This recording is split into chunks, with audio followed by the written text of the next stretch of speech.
அனைவருக்கும் வணக்கம். மோட்டிவேஷன் அதாவது உந்துதல், ஊக்கப்படுத்துதல் ஒரு தீப்பொறி மாதிரி. அது சீக்கிரம் பற்றிக்கிறோம், ஆனால் சில நொடிகளில் மங்கிரும். ஆனால் டிசிப்ளின் அதாவது ஒழுக்கம்ங்கிறது ஒரு விளக்கேற்றி மாதிரி. ஒரு முறை விளக்க கொளுத்தணும்னா அது தொடர்ந்து எரியும், இருளில் கூட ஒளி தரும். Today, let's unlock the secret. Why motivation fades and how discipline wins. இன்னைக்கு உந்துதல் ஏன் குறையுது, ஒழுக்கம் எப்படி நம்மளை வெற்றியாளர்களாக மாற்றுது அப்படிங்கிறதுக்கு என் மனசில் தொட்ட கதைகளோட பார்ப்போம். இந்த வீடியோவை ஸ்கிப் பண்ணாமல் கடைசி வரைக்கும் பார்த்து கேட்டு பயன்பெறுங்க. அப்படியே லைக், சப்ஸ்கிரைப் அண்ட் ஷேர் பண்ணுங்க. நீங்க வாழ்க்கையை எத்தனை முறை உற்சாகமாக தொடங்கியிருக்கீங்க? ஒவ்வொரு வருஷமும் புத்தாண்டு அன்னைக்கு இந்த வருஷத்தில் நான் குடிக்க மாட்டேன், கடன் வாங்க மாட்டேன், சண்டை போட மாட்டேன், ஒழுங்கா வேலைக்கு போவேன், ஊர் சுத்த மாட்டேன், காலையில் சீக்கிரம் எழுந்திருப்பேன், நல்லா படிப்பேன், அம்மா அப்பா பேச்சை கேட்டு நல்ல பிள்ளையா இருப்பேன். இப்படி புது புது ரெசல்யூஷனை எடுத்திருப்போம். இவை எல்லாமே கொஞ்ச நாள் ஃபயர் போல இருக்கும். But slowly that fire dies. அப்போ நம்மளை முன்னேற்றுறது டிசிப்ளின், ஒழுக்கம்.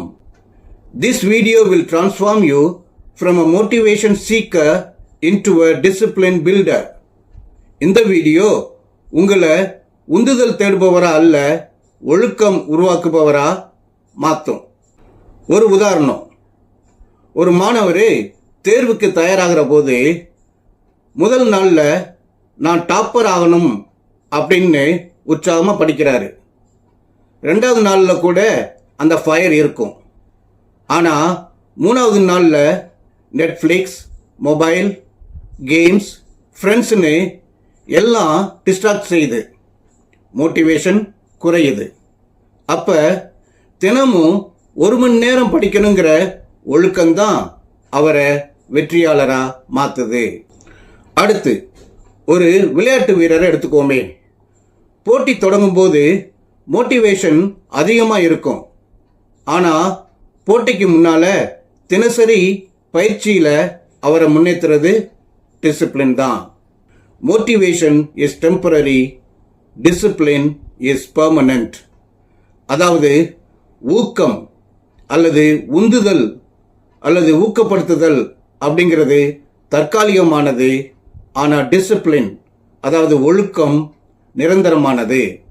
சுவாமி விவேகானந்தர் சொல்றாரு, உண்மையான வலிமை ஒழுக்கத்தில் தான் உள்ளது. அரிஸ்டாட்டில் சொல்றாரு, we are what we repeatedly do. Excellence then is not an act but a habit. அதாவது நாம் மீண்டும் மீண்டும் செய்வதே நம்மை வரையறுக்கிறது. சிறப்புத்தன்மை ஒரு செயல் அல்ல, அது ஒரு பழக்கம். திருவள்ளுவர் சொல்றாரு, ஒழுக்கம் உடைமை குடிமை, ஒழுக்கம் உடைமை உயர்வு. எக்கார்ட் டால் அப்படிங்கிற அறிஞர் சொல்றாரு, discipline is choosing between what you want now and what you want most. அதாவது ஒழுக்கம் என்பது இப்போது நீங்கள் விரும்புவது மற்றும் வாழ்க்கையில் மிக அதிகம் விரும்புவது ஆகியவற்றில் சரியானதை தேர்ந்தெடுப்பதே. மகாத்மா காந்தி சொல்றாரு, ஒழுக்கம் இல்லாமல் சுதந்திரம் ஒரு ஆபத்து. இப்போ இதை எப்படி நம்முடைய வாழ்க்கையில் ப்ராக்டிக்கலாக அப்ளை பண்ணுறது? மோட்டிவேஷன் அதாவது ஊக்கம் குறைஞ்சாலும் டிசிப்ளின் அதாவது ஒழுக்கம் உங்களை முன்னேற்றும். சில உதாரணங்கள், சில படிப்பினைகள். தினமும் காலையில் எந்திரிச்சதும் 20 நிமிஷமாவது தியானம் செய்கிறத பழக்கப்படுத்திக்கணும். அடுத்து தினமும் 30 நிமிஷமாவது வாக் போகணும், உடற்பயிற்சி செய்யணும். அப்படிங்கிறத நம்ம என்ன செய்யணும்? பழக்கப்படுத்திக்கணும். தினமும் ஒரு பக்கமாவது, ஒரு புத்தகத்திலிருந்து ஒரு பக்கமாவது, இல்லாட்டி செய்தித்தாள், மேகசின் போன்றவற்றை நம்ம படிக்கணும். கடைசியா மொபைலில் ஃபேஸ்புக், இன்ஸ்டாகிராம், கேம்ஸ் போன்ற சோஷியல் மீடியாவுக்கு ஒரு நேரம் ஃபிக்ஸ் செஞ்சு பார்க்கணும். அதுக்கு வெளியே பயன்படுத்தாம இருக்கிற வழக்கத்தை உருவாக்கிடணும். Motivation is like petrol, it burns fast. Discipline is like electricity, it flows continuously. அதாவது மோட்டிவேஷன்ங்கிறது, உந்துதல், ஊக்கப்படுத்துதல் அப்படிங்கிறது ஒரு பெட்ரோல் மாதிரி. பெட்ரோல் என்ன செய்யும்? அதை ஊற்றின உடனே சீக்கிரம் பற்றிக்கிறோம், நல்லா கொழுந்து விட்டு எரியும். அப்புறம் என்ன ஆகும்? அப்படியே மங்கிரும், அணைஞ்சு போயிடும். ஆனால் டிசிப்ளின், ஒழுக்கம் அப்படி இல்லை. அது ஒரு மின்சாரம் மாதிரி, அது பாஞ்சுக்கிட்டே இருக்கும், சீராக இருக்கும். சரியா? அது நிலைச்சிருக்கும், ஒளி கொடுக்கும். ஆக நீங்கள் என்ன செய்யணும்னா, உங்கள் வாழ்க்கையில் ஒரு சிஸ்டம் உருவாக்கணும். உதாரணத்துக்கு, தினமும் காலையில் 5 மணிக்கெல்லாம் எந்திரிப்பேன், இரவு சீக்கிரம் தூங்க போவேன், காலைல சீக்கிரம் எழுந்து நான் படிப்பேன், சீக்கிரம் எழுந்து வீட்டு வேலைகளை பார்ப்பேன் அப்படிங்கிற ஒரு சிஸ்டத்தை உருவாக்கணும். மோட்டிவேஷன் இல்லாட்டியும் சிஸ்டம் உங்களை முன்னேற்றும். இறுதியா, motivation is a spark, it fades. உந்துதல், ஊக்கப்படுத்துதல் ஒரு தீப்பொறி மாதிரி, அது எரிஞ்சு மங்கிடும். Discipline is a lamp, it shines for ever.